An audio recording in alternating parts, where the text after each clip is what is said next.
आज समय भारत ऑफिशियली वर्ल्ड रो फोर्थ लार्जेस्ट इकोनॉमी भाव में निज ग्लोबल पावर्स कंट्री गुड़ी को पछरे पकई देछि।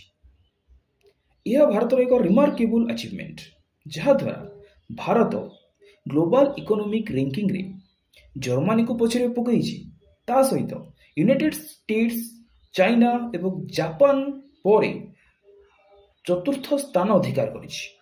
Technology, manufacturing, service and infrastructure भली विभिन्न क्षेत्र में दृढ़ अभिवृद्धि द्वारा भारतर जीडीपी एवं $4 trillion अतिक्रम करिछि।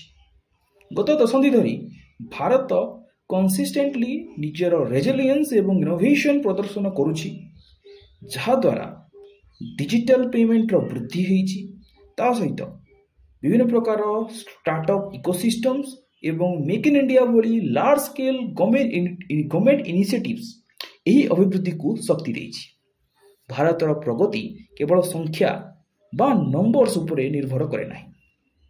Bharat renewable energy, digital inclusion एवं दारिद्र्य ह्रास क्षेत्र में प्रचुर निवेश करुछि।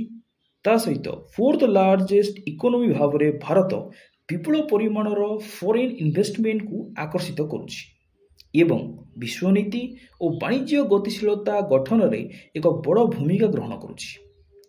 यंग डायनामिक पॉपुलेशन एवं एम्बिशियस रिफॉर्म्स सहित एक्सपर्ट्स माने विश्वास करती जे भारत आगामी किछि वर्ष मध्यरे शीघ्र थर्ड लार्जेस्ट इकोनॉमी होई परिबो।